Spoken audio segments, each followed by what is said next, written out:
Meus amados e queridos irmãos, hoje nós estamos ministrando mais um vídeo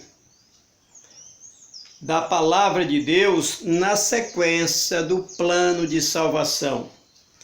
Hoje é o vídeo de número 8, dando assim continuidade àquela sequência de vídeo desde o primeiro, né?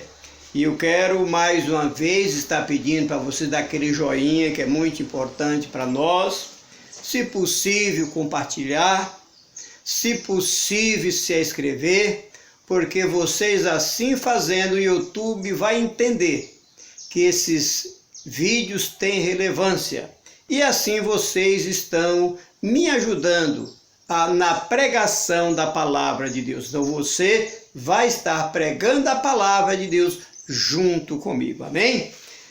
Vamos então, meus queridos, nós paramos naquele vídeo anterior, que Moisés, ele entrou no Egito, saiu da casa do sogro dele, e entrou no Egito, visitou os judeus, e agora Moisés entra com a voz de Deus para mandar Faraó libertar o povo.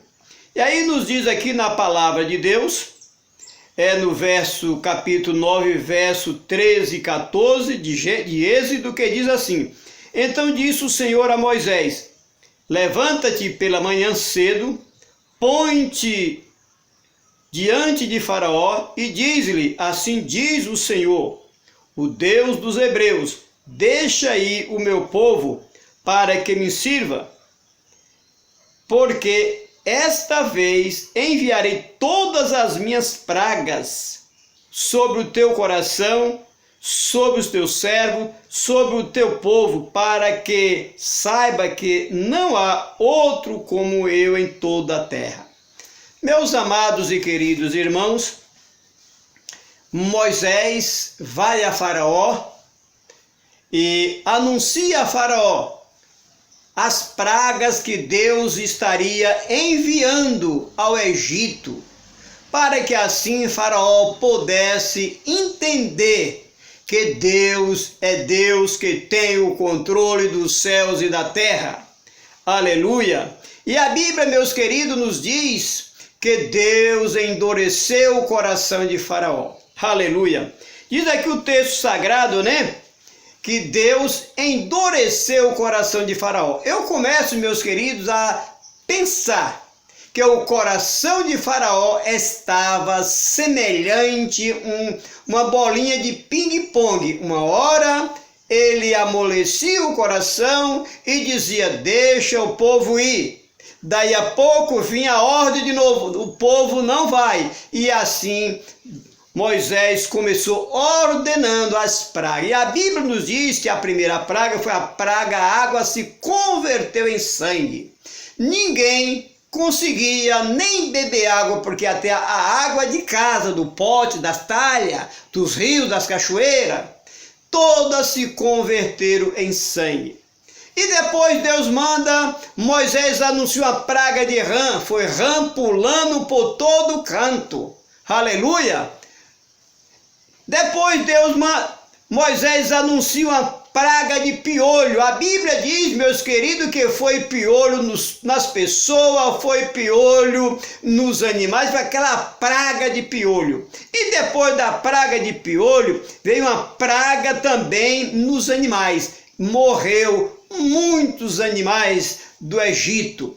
E também depois da praga dos animais, veio uma úlcera, uma praga de úlcera que afetou todos os egípcios. Aleluia! E depois da úlcera veio a praga de saraiva.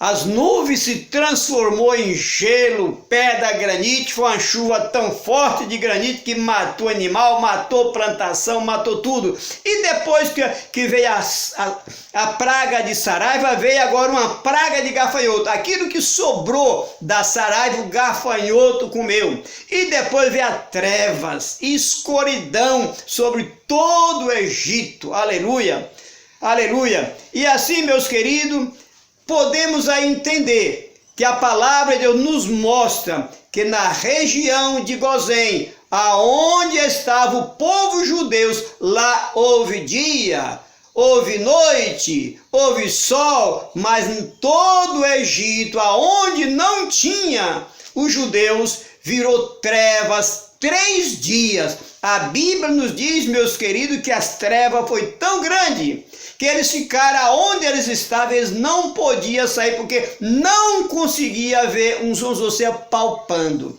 Mas mesmo assim, o coração de Faraó estava endurecido. Quando vinha a praga, ele liberava o povo.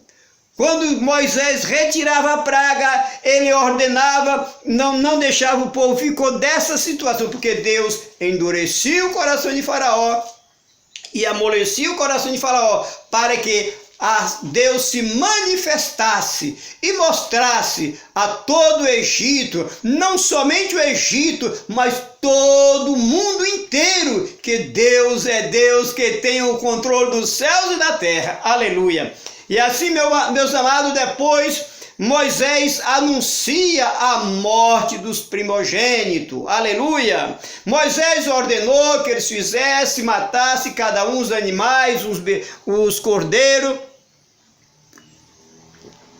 os cabritos, e assasse aquela carne, que à meia-noite, quando o anjo do Senhor passasse, eles iriam comer aquela carne assada, aleluia, com o sangue daqueles animais colocado nas ombreiras da porta, ou nos portais da porta, aleluia, porque o anjo do Senhor passaria à meia-noite, e na casa em que houvesse aquele sangue na porta, aquela casa, o anjo passava por cima e não feria ninguém. Mas na casa do Egito, nas casas do Egito, naquela noite houve um clamor. Diz a Bíblia que houve um clamor tão grande que não tinha uma casa que não tivesse um morto. Ninguém poderia socorrer ninguém, ninguém poderia visitar ninguém, porque todas as casas tinham morto, porque o primogênito foi morto. Aleluia!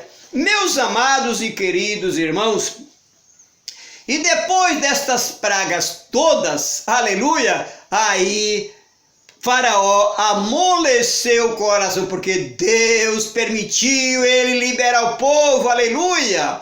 Meus queridos, mas uma coisa eu quero dizer para vocês, aleluia. Todas essas coisas têm um significado. Primeira coisa, meus queridos, porque os primogênitos, aleluia, os primogênitos, a morte dos primogênitos tinha um significado. Esse significado é que o primogênito de Deus, Senhor Jesus Cristo, aleluia, ia morrer pelos nossos pecados. Ela já tinha um significado de Deus seria somente os primogênitos, aleluia. E depois, meus queridos, vamos entender outra coisa importante. Quando Moisés disse, olha, vocês pegam o sangue desses animais e colocam nas portas, aleluia, Moisés estava dizendo, olha pessoal, vocês estão vendo esse sangue na porta? É a mesma coisa, será o sangue do primogênito de Deus, que vai vir para salvar não somente Israel, mas toda a humanidade que crê. Parecia que Moisés estava dizendo isso, mas o povo estava como estivesse dormindo, não entendia. Aleluia! Outra coisa importante, meus queridos, aquele pão sem fermento, aleluia, aquele sangue na cruz, aquele sangue no portal, aleluia, aquela carne assada para eles comer, ali representava, aleluia, a Páscoa. Páscoa significa símbolo de libertação. Eles teriam que ter registrado aquela libertação, e aquela libertação de 430 anos de escravo tinha que ser registrado, aleluia, comendo ervas amargosas, que simbolizava os 430 anos de escravidão e sofrimento. Aleluia. O pão sem fermento. Aleluia. A carne dos cabritos simbolizava o corpo de Jesus. O pão que Jesus pegou na mão e disse assim: olha, esse aqui é o meu corpo que é partido por vós, faz isso em memória de mim. A carne dos cabritos, dos cordeiros, o pão sem fermento representava, aleluia, a ceia do Senhor na dispensação da graça. Porque para nós hoje representar a ceia do Senhor, mas o povo não entendia. Aleluia, porque eles não tinham recebido o Espírito de Deus, e as coisas de Deus só é revelado àqueles que têm o Espírito de Deus. Aleluia. E assim, meus amados, no tempo certo, depois que Jesus veio, aleluia, o próprio Jesus passou, no último dia, ele disse: olha, desejei muito comer convosco essa Páscoa, para que, antes que eu morra, para que vocês saibam, aleluia, que lá no céu ela vai ser se cumprida, aleluia. Jesus agora, enquanto os judeus estavam comendo carne de cabrito, estavam comendo ervas amargosas, pão sem vermelho, Jesus agora celebrou a ceia do Senhor. Fazer isso todas as vezes, aleluia. Tudo isso, meus queridos, tinha um significado, mas as pessoas não entendiam, estava como se estivesse com os olhos fechados. Meus irmãos, minhas irmãs, vamos parar aqui na leitura do texto, mas nós vamos resumir aqui, né? Aleluia. Meus queridos, vamos entender da seguinte forma para nós, que o plano de salvação, aleluia, o Senhor Deus estava mostrando assim: olha, meu filho vai vir, assim como esses cordeiros, esses cabritos estão sendo sacrificados para comemorar a libertação de vocês, assim também o meu filho Jesus Cristo, meu primogênito, vai descer esse mundo, tomar forma de homem e vai morrer e ser sacrificado. E aí vocês passarão não comer a Páscoa, mas a ceia do Senhor, que é o símbolo da libertação de vocês também, porque nós éramos escravos, aleluia, e hoje somos livres. Outra coisa, meus amados irmãos, que podemos entender nesse texto sagrado: a ceia do Senhor, ela representa a minha libertação do Egito de pecado. A ceia do Senhor representa a tua libertação do mundo de pecado. A ceia do Senhor é a comunhão do corpo de Cristo. Nós temos que ter comunhão com o corpo. E o que é o corpo? O corpo de Cristo somos nós. Cada um de nós somos membros desse corpo. E cada um de nós temos uma função nesse corpo. Isso é importante, meus irmãos, e muitas vezes muitos irmãos não têm entendido quanto ele é importante na igreja, quanto ele tem uma missão, algo a fazer nesse corpo, e muitas vezes a mente está fechada e não consegue enxergar. Mas eu te digo, meu irmão, abra a tua mente, ore a Deus, porque você não foi salvo somente para sentar no banco da igreja e ficar assistindo, não. Deus te chamou também com um grande ministério, tá bom? Um beijão no coração, Deus abençoe e até o próximo domingo, se assim Deus nos permitir. Beijo no coração.